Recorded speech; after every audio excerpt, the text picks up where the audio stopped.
The gunshot that shattered the evening calm sent a flock of startled ravens into the crimson Arizona sky, their black wings stark against the setting sun as Naomi King ducked behind an overturned wagon, her heart pounding against her ribs. The year was 1878, and the small town of Redemption Creek had just become her battlefield. "You can't run forever, King," Sheriff Walton's voice boomed across the dusty street. "Your father's debts are yours now. Either pay up or I'll take that ranch piece by piece." Naomi pressed her back against splintered wood, the Colt revolver heavy in her trembling hands. 23 years of life hadn't prepared her for this, burying her father last week, discovering his gambling debts today, and now facing down the corrupted law that seemed determined to strip away everything she had left. "That land is mine fair and square." She shouted back, her voice steadier than she felt. "Those papers are forged and you know it." Another bullet splintered wood inches from her head. 3 men against 1 woman, typical Walton tactics. Her father had taught her to shoot, to ride, to survive, but he'd never taught her how to escape a town turned against her. A low whistle from the shadows of the alley behind her made Naomi whirl, gun raised. "Easy there, wildcat." A tall figure stepped partially into view, hat tipped low over his face. "Seems to me you could use an exit strategy." "I don't need a man's help," she hissed, never lowering her gun. The stranger's chuckle was low, warm like whiskey. "No, madam, but you might need that horse I've got waiting behind the blacksmith's." He nodded toward the opposite end of the alley. "Unless you prefer to face those odds." Another bullet ricocheted nearby. Naomi weighed her options in the space of a heartbeat. "If you try anything," she warned. "You'll put a bullet in me," he finished. "Fair enough. Now run." With the sheriff's men closing in, Naomi followed the stranger through the narrow passage between buildings. In the shadows behind the blacksmith shop stood a magnificent Palomino stallion and a chestnut mare, both saddled and ready. "Griffin Blackwell," the man said, removing his hat briefly as he mounted the Palomino. His face caught the last rays of sunlight, strong jaw covered in stubble, eyes the color of a storm-darkened sky. "I didn't ask," Naomi replied, holstering her gun and swinging onto the mare in one fluid motion. "No, you didn't." His smile was quick, gone in an instant as hoofbeats and shouts grew closer. "But we're about to become well acquainted on this ride. Follow me and stay low." They thundered out of town as night fell across the desert, the cooling air a blessing after the day's heat. Naomi rode hard, matching Griffin stride for stride, the weight of her father's pocket watch heavy against her heart, his last words echoing in her mind. "Trust no one but yourself, Naomi. In this world, a woman belongs to herself first." Hours later, when they finally slowed at a small creek to water the horses, Naomi kept her distance, watching Griffin with wary eyes. "Why help me?" she demanded. "What do you want?" Griffin filled his canteen before answering. "Let's just say Sheriff Walton and I have unfinished business."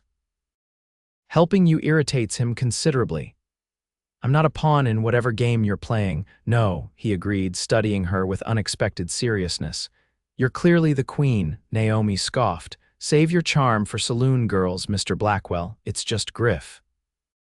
"And believe it or not, Miss King, I respect what you're trying to do. Holding onto that ranch alone, standing up to Walton and his men, that takes grit." "How do you know my name?" "Small town," he shrugged. "News travels." Thomas King's daughter, fighting to keep King's Crossing against impossible odds. The mention of her father and the ranch, her home, brought a fresh wave of determination. "I'm not just fighting for land," she said. "It's everything my father built, everything I've worked for." "And you think you can win that fight alone?" Naomi's chin lifted. "I'd rather die trying than live owing my survival to a man." Griff studied her for a long moment, then nodded once. "Fair enough. But tonight you need somewhere safe to sleep, and I know a place, no strings attached." Despite her misgivings, exhaustion was setting in. "One night," she agreed. "Then we part ways." His cabin was nestled in a canyon 2 hours' ride from town, hidden among juniper trees and protected by steep rock walls. Inside was sparse but clean, a far cry from the rough outlaw's den Naomi had expected. "You take the bed," Griff said, lighting a lantern. I'll sleep by the fire. I can take the floor, she argued automatically. My mother would haunt me if I let a lady sleep on floorboards when there's a perfectly good bed. He set out some food, jerky, biscuits, and canned peaches. Eat something, tomorrow will come soon enough. Despite her determination to stay alert, Naomi fell into a deep sleep the moment her head touched the pillow. When she woke, sunlight was streaming through the cabin's single window and the smell of coffee filled the air. Griff sat at a small table, cleaning a rifle with practiced hands. Morning, he said without looking up. Coffee's hot. Naomi poured herself a cup, noticing the map spread across one end of the table. What's all this? Your ranch, he replied, setting the rifle aside. And the surrounding properties Walton's been buying up. Notice anything? She studied the maps, frowning.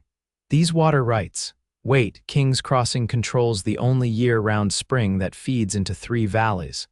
Smart and beautiful, Griff murmured. The railroad's coming through next year. Whoever controls that water controls everything. Your father knew it, that's why he never sold, even when times were hard. And that's why Walton forged those gambling debts, Naomi concluded, anger burning fresh.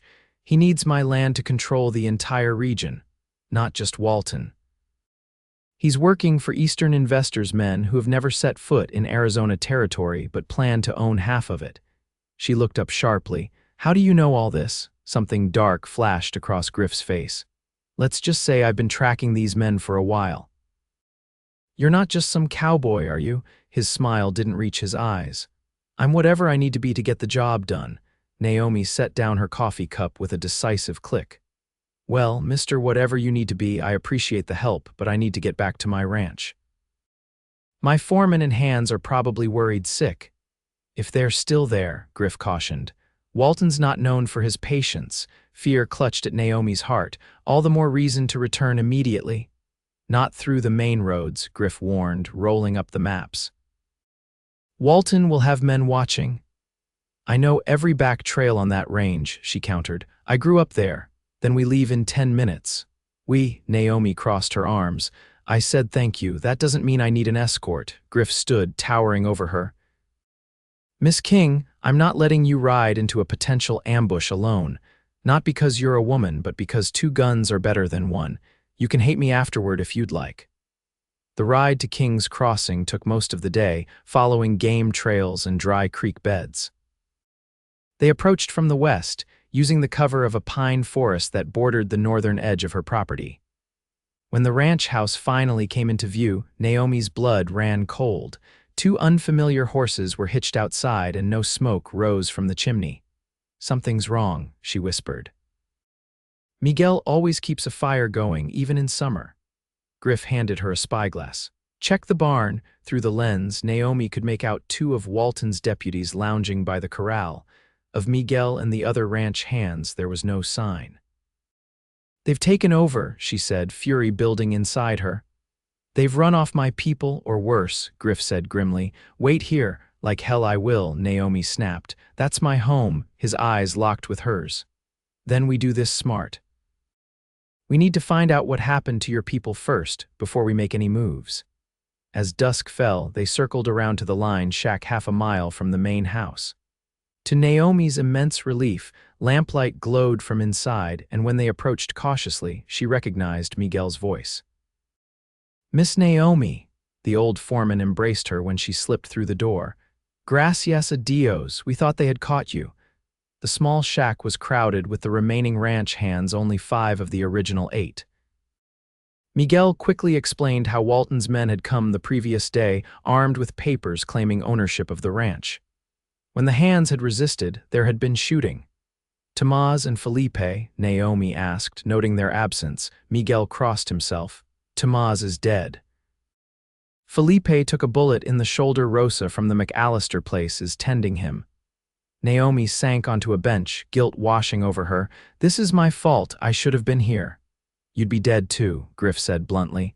Walton meant to catch you at the ranch yesterday. When you showed up in town instead, it forced him to change plans. Miguel eyed Griff suspiciously. Who is this man, Miss Naomi? Someone who helped me escape town, she said, not quite ready to call him a friend. He seems to know a lot about Walton and his schemes. Through the night, they planned their next move. The hands were willing to fight, but they were outnumbered and outgunned. They needed evidence of Walton's forgeries, allies who would stand against him, and time all in short supply. "I have contacts in Tucson," Griff offered.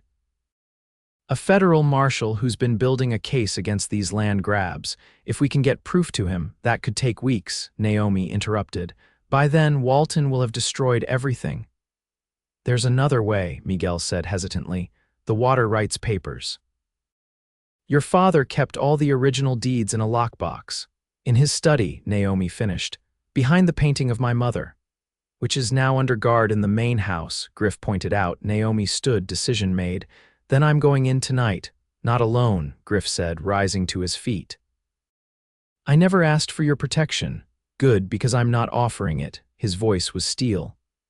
"I'm offering partnership. You know the house, I know how to get past armed men. Together we have a chance. Separately we'll both fail." The intensity in his eyes caught her off guard. This wasn't mere gallantry or a man imposing his will, it was something she rarely encountered. Respect. "Fine," she conceded. "Partners for tonight." Under cover of darkness, they made their approach. The ranch house sat silently, two men visible through windows, playing cards at her father's table. Using hand signals, Griff indicated his plan. He would create a distraction at the barn while Naomi slipped in through the back door. 10 minutes, he whispered. "Get the papers and get out." "If I'm not at the meeting point, don't wait." "I'm not leaving you behind," she whispered back fiercely. Something shifted in his expression. "Careful, Miss King, that almost sounds like you care." "I care about not having your death on my conscience," she retorted.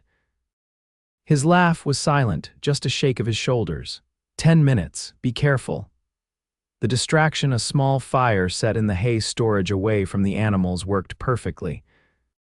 Naomi slipped into the house through the kitchen as both men ran toward the commotion, Walton's voice bellowing commands from somewhere near the barn.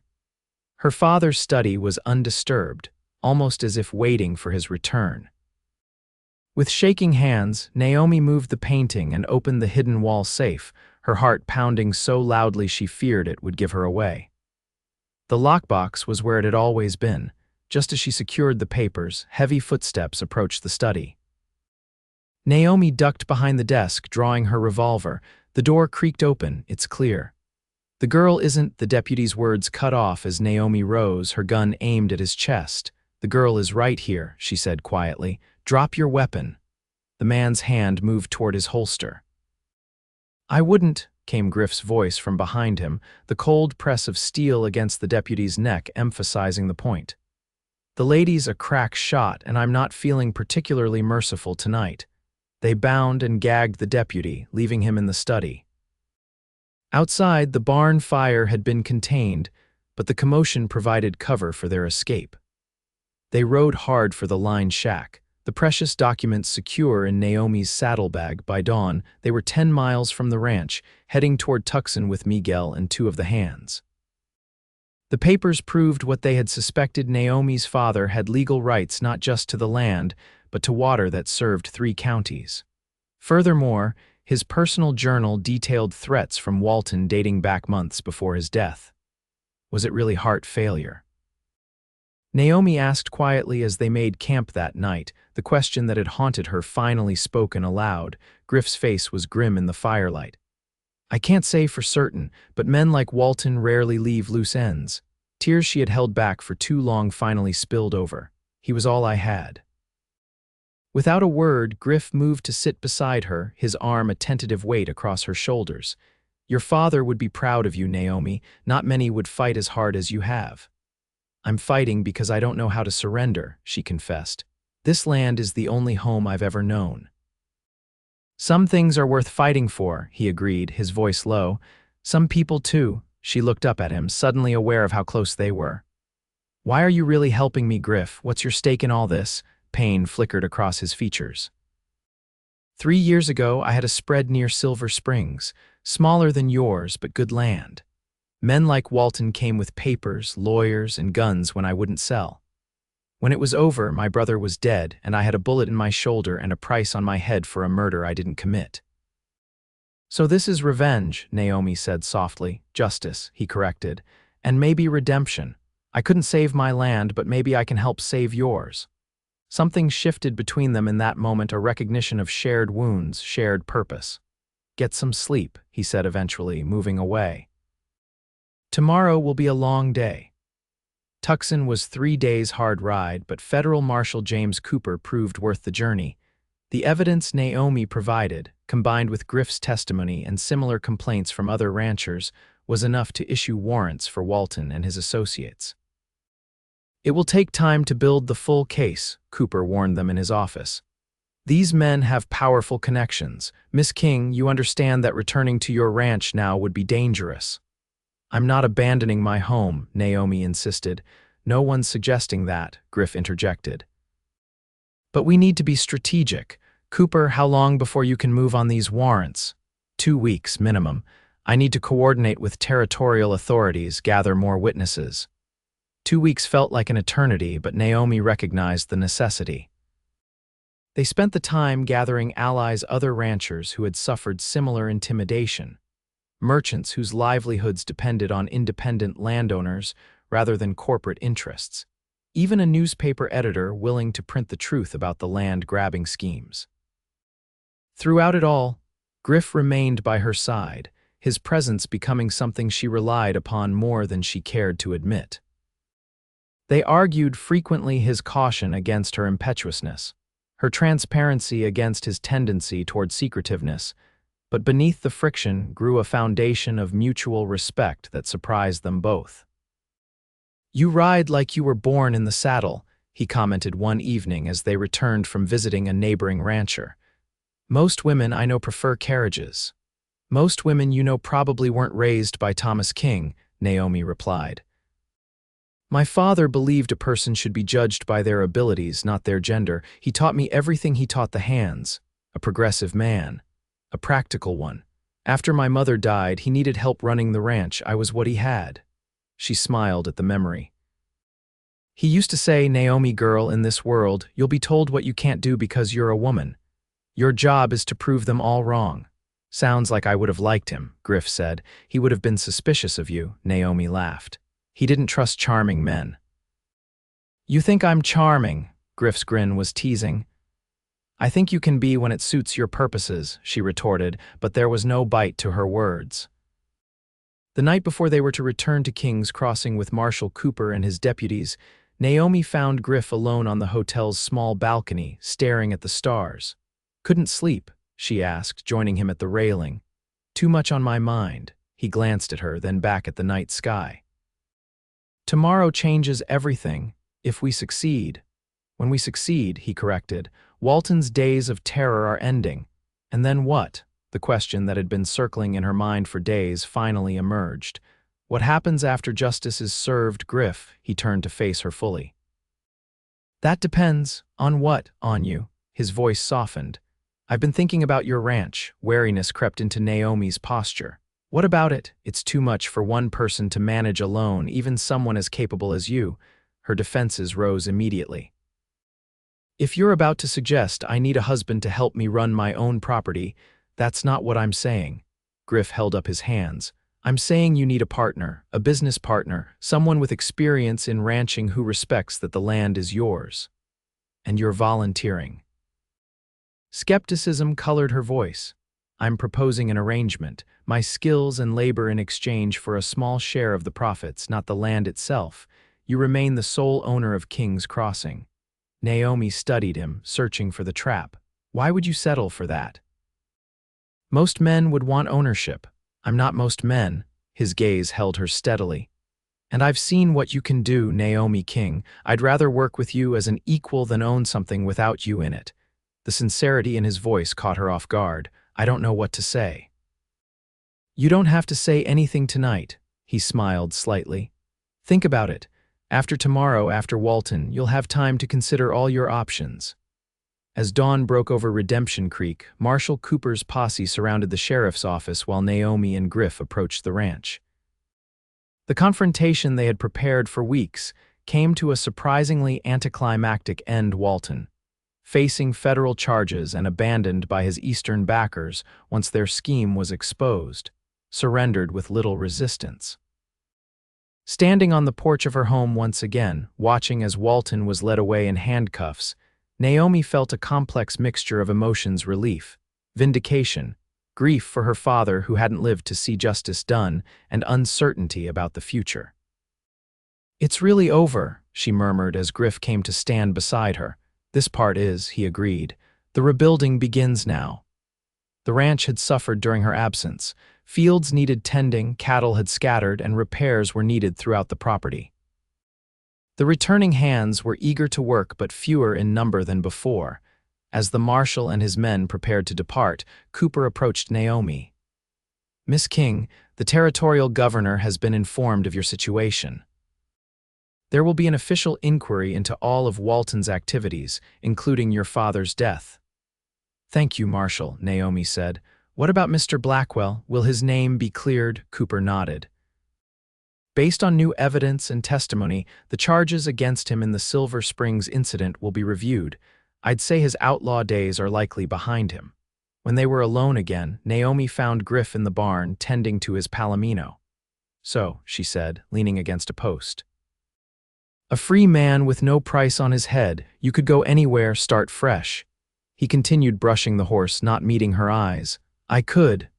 Is that what you want?" The question came out softer than she intended. Griff set down the brush and finally looked at her. "What I want," he said carefully, "is to stay here with you, but only if that's what you want too." "As business partners?" Naomi asked, taking a step closer. "As a beginning." His honesty was disarming. "I won't pretend I don't want more, Naomi. But I meant what I said about respecting your independence. This is your land, your life. I'm just asking for a place in it on whatever terms you set." The weeks of fighting beside him, of sharing dangers and victories, had changed something fundamental in Naomi.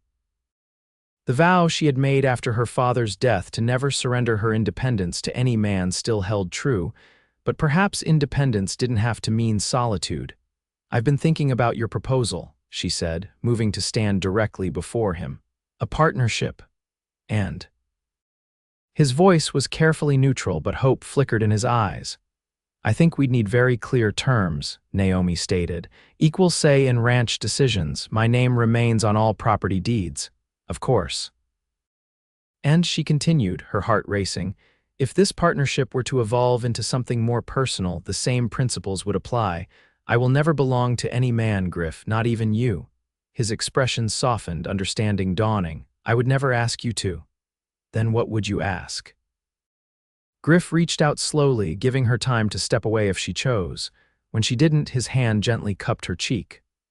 "I would ask you to belong with me, not to me, as my equal in everything. That's all I've ever wanted." "That," Naomi whispered, leaning into his touch, "is something I might be willing to consider." His smile was like sunrise breaking across the desert. "Consider away, Miss King. We have all the time in the world." Their first kiss was tentative, a promise rather than a demand. When they parted, Naomi saw in his eyes not possession but partnership, not dominance but devotion. 1 year later, King's Crossing flourished under their joint management. The railroad came as predicted, but instead of destroying the small ranchers, it brought prosperity thanks to fair water rights agreements that Naomi had helped negotiate. The wedding that united Naomi King and Griffin Blackwell was unconventional by most standards, held outdoors beneath the vast Arizona sky, with vows that spoke of equality and partnership rather than obedience. "I still can't believe you said yes," Griff murmured as they danced under lantern light, their friends and neighbors celebrating around them. "To the partnership or the marriage," Naomi teased. "Both, either." His arms tightened around her waist. "A year ago you were ready to shoot me for suggesting you needed help." "A year ago I didn't know you," she countered. "I didn't know it was possible to be with someone who strengthens my independence rather than threatening it." As night fell across the land that had nearly cost them everything, Naomi rested her head against her husband's shoulder, secure in the knowledge that she remained true to her vow. She belonged to no man, but she had chosen to build a life with one who never asked her to surrender herself. In the years that followed, the story of Naomi King and Griffin Blackwell became something of a legend in Redemption Creek, the woman who refused to be owned, and the man who offered partnership instead of possession, building something together that neither could have created alone.